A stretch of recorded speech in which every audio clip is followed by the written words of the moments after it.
गिबियावनो मिडियानि नायगिरि बयनिसिमबो गाहाम हामलायथिनाय बावहरनाय जाबाय लोगोसे बयबो मिडिया पार्टनारखौ गाहाम बायदों लोगोसे दिनै बे फरायसालि 369 नाम्बार अन्थाइबारि एलपि स्कुल बेवहाय नैबे 14th नभेम्बर जायखौ गथ'सानि सान चिल्ड्रेन्स डे पन्डित जवाहरलाल नेहरूनि जोनोम सानखौ लोब्बा लाखिनानै बेखौ फालिनाय जायो। बे पन्डित जवाहरलाल नेहरूआ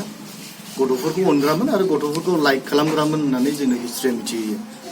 आं सानो बियो गथ'फोरजों खुब क्ल'समोन आरो बियो गथ'फोरखौ इनायनो अनोमोन आरो दा बेखौनो बेस खालामनानै बिनि कनसेप्ट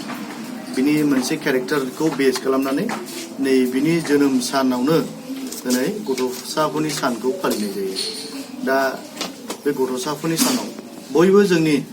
हादोराव थानाय बयबो गथ'फोरनिसिम आङो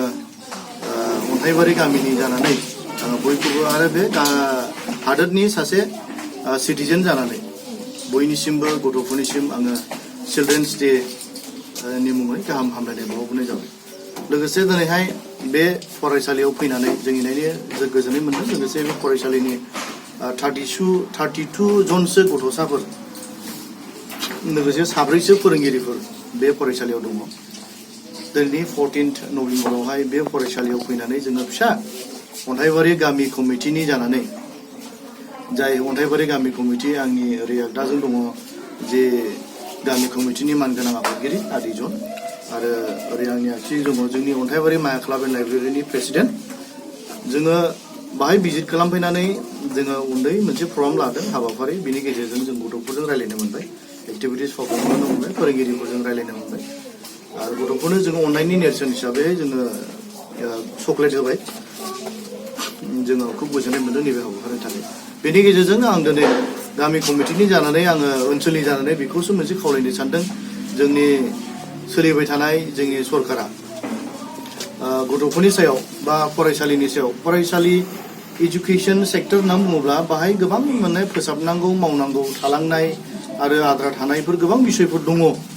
जायखौ दिनै फोसाबनांगौ दं आरोखि। स्कुलनि प्रभिन्सियेलाइजेसननि खोथानो होन फोरोंगिरिफोरनि खोथानो होन स्कुल इनफ्रास्ट्राक्चारनि खोथा होन आरो जोंनि गोबां फरायसालिया दिनैहाय मा होनना बुङो गोबां जेंनाफोरजों दिनै जुजिनानै दं। बाहाय आङो नुदों क्लास 5 सिम थायो मोनसे एलपि स्कुला आरो बेनिफ्राय सेक्सन थाबावो आरो गुबुन जाथिफोर थाब्ला आरो बेलेग सेक्सन थाबावो। बेखौ नायोब्ला जोंनि बे अन्थाइबारि एलपि स्कुलावनो अन्तत दिनैनि दिनाव फोरोंगिरिफ्रा जथेस्थ' गैया होनना आं सानो आरो बाहाय जथेस्थ' इनफ्रास्ट्राक्चार डेभेलप जायाखै आरो अब्ला फैगोन दहाय जों एसे सिगां जोंनि मेडामा बुंलांबाय जे गथ'फ्रा मोनसे फाउन्डेसन इडुकेसनखौ बहा मोनो एलपि स्कुलावनो मोनो। फाउन्डेसन थिग जायाब्ला बिनि फिउचारा थिग जानाय नङा एजुकेसनेल केरियारा। बेखायनो नैबे फाउन्डेसन इडुकेसनेल सेक्टरावनो जोंनि हादोर दैदेनगिरिफ्रा जेन बांसिन फकास खालामो आरो फरायसालिफोरनि जेसेबांखिनि जेंना दङ फोरोंगिरिफोरनि जेसेबां जेंना दङ बे गासैबो अभारअल इनभाइरनमेन्टखौ थाबैनो सुस्रांनानै होनानै मोनसे फेभरेबल सिटुएशन्स मोनफ्रोमबो फरायसालियाव जेन जोंनि हादोर दैदेनगिरिफ्रा क्रिएट खालामनानै होयो जाय सिटुएशनखौ लानानै बाहायनि फोरोंगिरिजों लोगोसे बाहायनि फरायसाफ्रा मोजां मोनसे इनभाइरनमेन्टआव मोजां सोलोंथाइ मोननानै जे प्रपार डेभेलपमेन्ट जेन जायो जायखौ लानानै जोङो बुंनो हायो जे जोंनि हारिनि हादोरनि फिउचारा बे गथ'फोरनावनो बेस खालामो। जुदि जोङो बेयावनो जों फकास खालामाब्ला गाबोन जोंनि फिउचारा खोमसि जाहैगोन। खिन्थु आं दिनै दुखुनांथावै माब्लाबा नुयो जोंनावहाय गोबां फरायसालिफोरखौ नोजोर होग्रा आफादफोर दङ लोगोसे जोंनि हादोर दैदेनगिरिफोर दङ SMCफोर दङ माब्लाबा जोंनि फरायसालिफोरखौ नोजोर होग्रा आफाद दिनै आबसुनो बनसुनो गोबां रोखोमनि दङ आरो साहित्य सभानो आरो जोंनि हादोरनाव जायफ्रा दैदेनगिरि इडुकेसन डिपार्टमेन्टआव जायफ्रा मावो EM जानानै ना बिथांमोननि रेसपन्सिबिलिटिया बांसिन थायो। खिन्थु आं बिथांमोनखौ माब्लाबा नुयो फरायसालिनि बिषयावहाय नोजोर होनायनि अनगायै बेलेग बिषयाव राजनितिकआव बहाबा समाजारि खामानि बेलेग खामानियावसो बांसिन गोसो होनायखौ जों नुनो मोनो। दा बे खुब दुखुनांथाव बाथ्रा। जुदि बिदि जायोब्ला बे इडुकेसन सेक्टरा मोनसे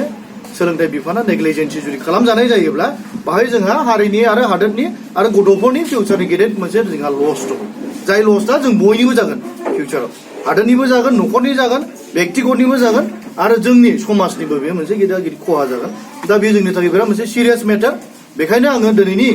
14 नभेम्बर जे चिल्ड्रेन्स डे गथ'साफोरनि दिन बे दिननि गेजेरजों आङो बयनिसिमबो एडमिनिस्ट्रेटिभआव थानाय समाजाव थानाय आफादारि हान्जाफोर बयखौबो आङो गुरै रावै आं खावलायनो सानो जे बे एजुकेशनेल सेक्टराव बे बेसिसाव जोङो बयबो गोसो होनानै जोङो आखाइ हमलायनानै जोङो बेखौ गोजौथिङै लांनायावहाय जों बयबो गोसो होनो हामबायसै आं फंनैसो बाथ्रा बुंनाया